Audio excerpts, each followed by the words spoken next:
was in the DiGard deal a long time. He outlasted DW.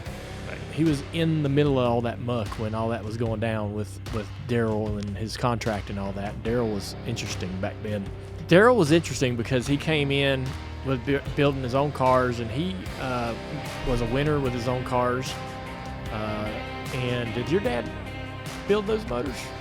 So no, not those. No, not those Not motors? those. I don't remember who was building those engines, but he was cocky. Right. Oh yeah.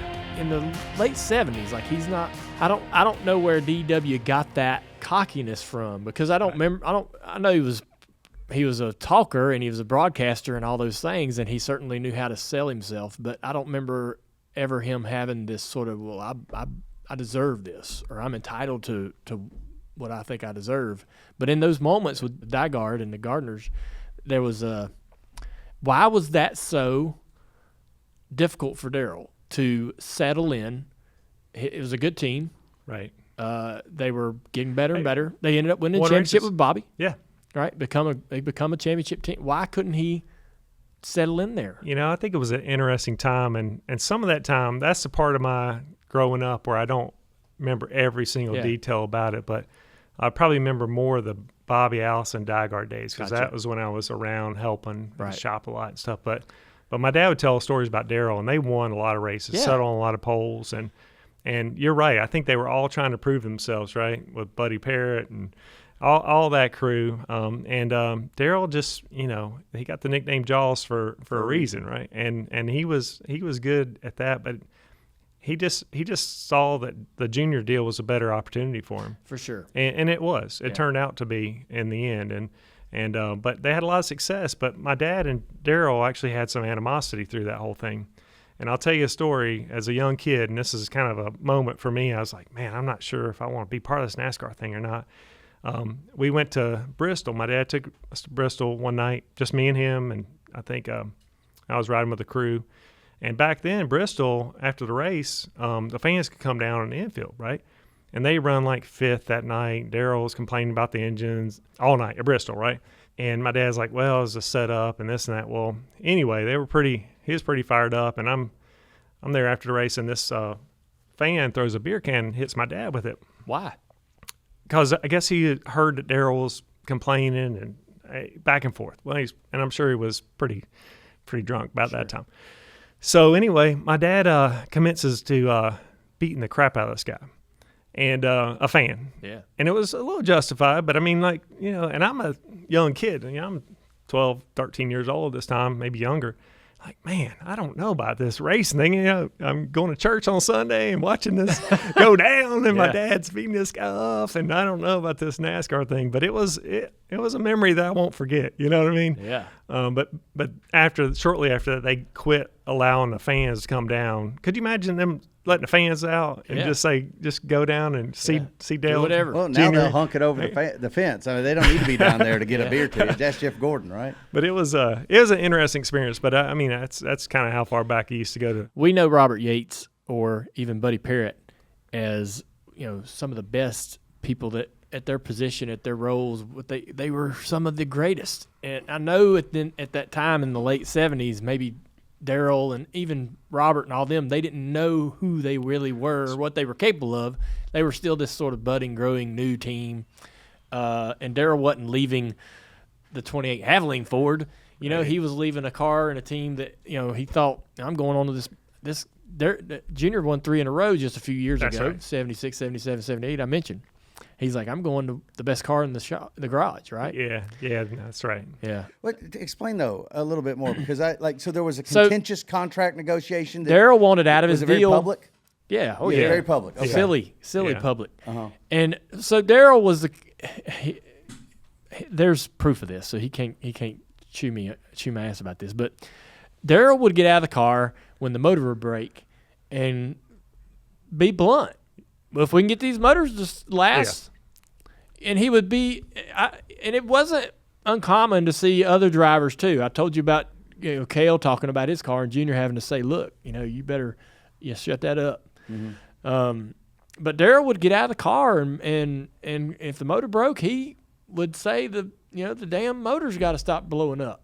What the hell, And it you read the quotes, and you're like, man, why was he so aggressive? That's pretty harsh because yeah, because we all put our heart and soul in this thing. You don't want to ever let anybody down, but he was. Well, that was the norm then in the late 70s. Drivers being blunt, drivers.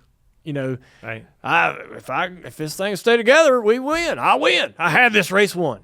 right, Damn motor blew up. right. The etiquette and the drivers' tones have changed quite a bit since then. Now, if Cale blew up, he'd get out and say the starter fell off, knocked a hole in the oil pan. He would. When Waddell was his engine. Yeah. They had it planned out. Yeah. But I'll tell you what, later in life, when my dad was going through his deal with cancer, I kind of go back and forth a little bit. I knew him and Darrell still had that beef from back then, always carried that forward until 2017. Oh, wow. And Darrell's an announcer, so kind of made it tough when we had a hard day, kind of take that stuff personal. But my dad's wish was like, man, I want to make sure I'm good with everybody before I'm gone. Yeah. And so I was at Atlanta, and Darrell always parked right next to me there in the motorhome lot. And I went over there one Saturday morning and said, Darrell, told him about what was going on. And I said, man, it'd really mean a lot if you guys could talk. And Darrell picked up the phone. My dad was at his ranch, and they talked for an hour. I don't know what they said, but I know they both were smiling after that was done. They're at peace. Yeah, and I was really happy about that. I mean, it really made me feel good about, because that was, that was a hard deal. They're both, like I said, they're both all trying to prove themselves in the sport, trying to make it, and it fell apart. But it, like I said, it turned out okay down the road with Bobby and stuff like that. Between Bobby, though, there was a couple other drivers, and I know in the notes of our preparation, there was a potential moment where your dad was trying to get Gardner to hire Dad. Yeah. Is that true? Well, that's actually, that was the first time, and then the second time was when we put the 88 car together, and that was when it really Ford was. Wow. So Dad. Well, first let's go to the first one. So let's go, so. It's around 1981. Darrell's gone to juniors. Yep. Y'all hired Rudd. Yep. And still got it's an 88 Gatorade car. And Robert at some point goes to Gardner, Bill Gardner. Yeah, Bill Gardner. And says, I want you to meet with Dale Earnhardt. And Gardner said that Dad was too rough looking. He didn't want Dad wasn't polished enough visually. He may not have been wrong about that part, but I don't know why that would be the criteria in which to hire a driver. Was Dyegard was that company supposed? Is that kind of like a polished? Did the optics matter that much? So Bill Gardner was a businessman from Connecticut, right? Okay. I mean, he's really, Bill and his wife Chris. I mean, great, always really good to me. But it was kind of fell apart there. And his brother Jim ran the operation here, and that's locally. But it was, I guess that they felt like they were, and we ended up going with Ricky Rudd as a rookie deal, or they did, and it was tough. I mean, it was rookie programs are hard, as you guys know, and some of them work out great. Most of them take some time. Well, why was your dad the broker of that conversation, though? He's the engine builder. I think just like back with juniors, I mean, my dad had a way of, he was always just wanted to do the best job at everything. And he always would tell me, like, look, if you clean the bathroom and do a good job, you're going to get the opportunity to do the next job. And he would build the engines good, and then he would help with the team, and it's help with the setups. So he always ended up being that guy, and more than just the engine builder. Yeah. And so he was kind of a go-to person and a voice of reason. So how does he get team back up with Bobby? Yeah, so obviously Bobby and him had a lot of history there with Junior and a lot of success, and the deal with Ricky was just going bad. And I remember as a little kid, my dad we would go to work and come home and drive around the car. He said, man, I think we need to hire Bobby. What do you think?